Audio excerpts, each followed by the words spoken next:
Divided Loyalties, Act 2, Scene 1. Divided Loyalties by Gerd Thompson. Tucker, 2019 through 2020. Lesson 4. Learning Target. I can determine the gist of Act 2, Scene 1 of Divided Loyalties.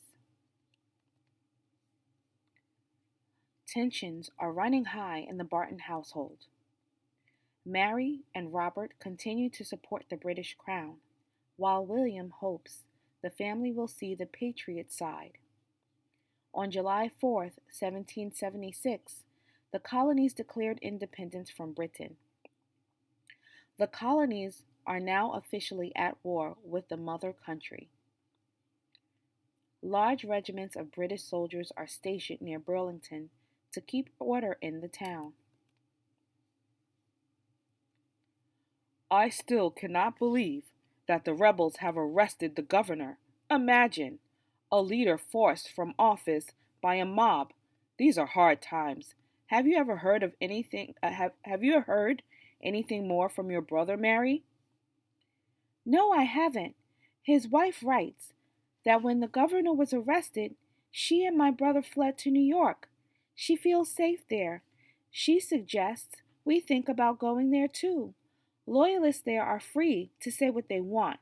The British have secured the city. But why will we move? This is our home. We are safe here, are we not? I don't want to move, but it may be wise to at least consider it. We would be forced to give up our home and the store. It's not safe anywhere now. People on both sides are turning on each other. Look at the damage to the store.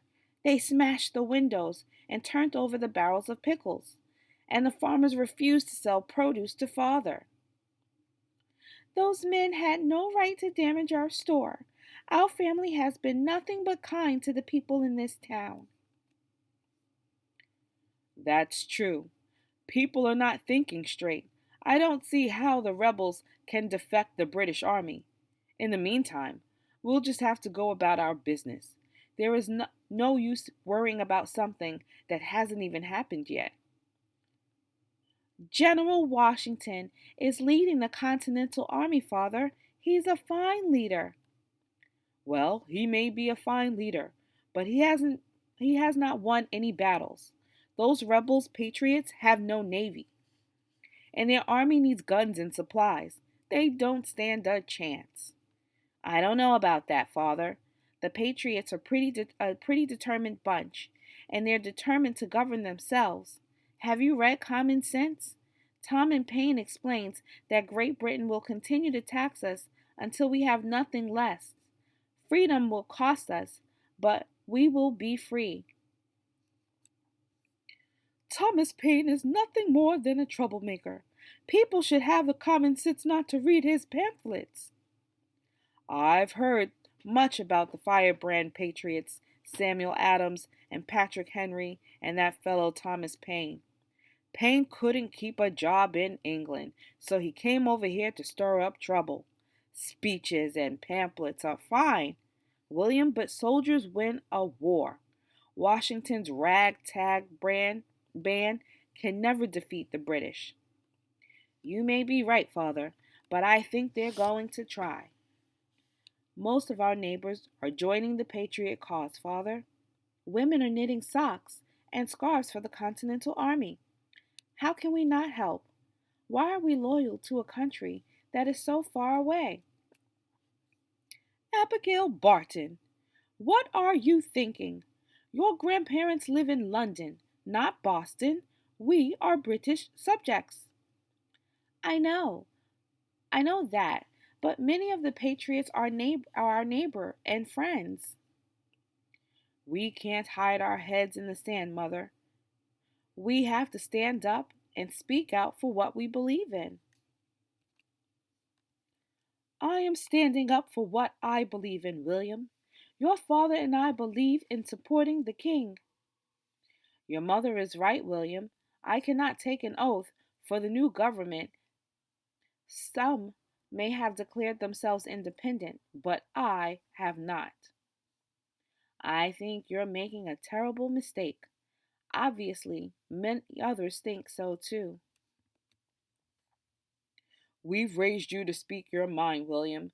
You may think I'm making a mistake, but I have to stand up for what I believe in. If the Patriots win, I won't have to learn about kings of Great Britain anymore. No, instead, you will learn about General George Washington and the other Patriot leaders. Nonsense. Britain is a great country with a long tradition, and I want my children to learn about it and respect it. The rebels will not beat the British. We shall see, Father. What do you think will happen next? Your job is to write a one-sentence gist of what happens in each scene. For example, and make sure you use the characters' names. So in slide 3, Robert says, "I still cannot believe that the rebels have arrested the governor. Imagine a leader forced from office by a mob. These are hard times. Have you heard anything more about your brother, Mary?" "No, I haven't," His wife writes that when the governor was arrested, she and my brother fled to New York. She feels safe there. She suggests we think about going there too. Loyalists there are free to say and do what they want. The British have secured the cities." And Abigail says, "But why would we move? This is our home. We are safe here, are we not?" Mary says, "I don't want to move, but it may be wise at least to consider it." Your job is to write a gist in the yellow box. So, Robert, that's the father, and Mary discuss moving to New York for safety from the Patriot colonists. Make sure your sentence has a capital letter in the beginning.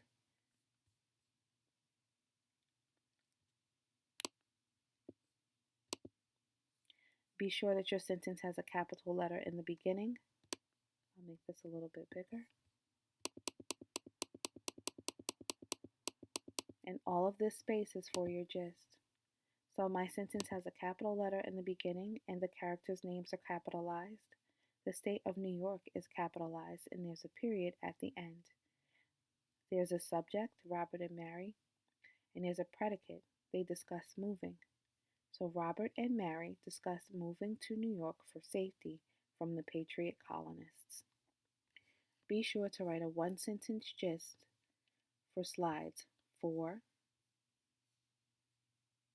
through 10. 4 through 9. Here is where you make your prediction. What do you think will happen next?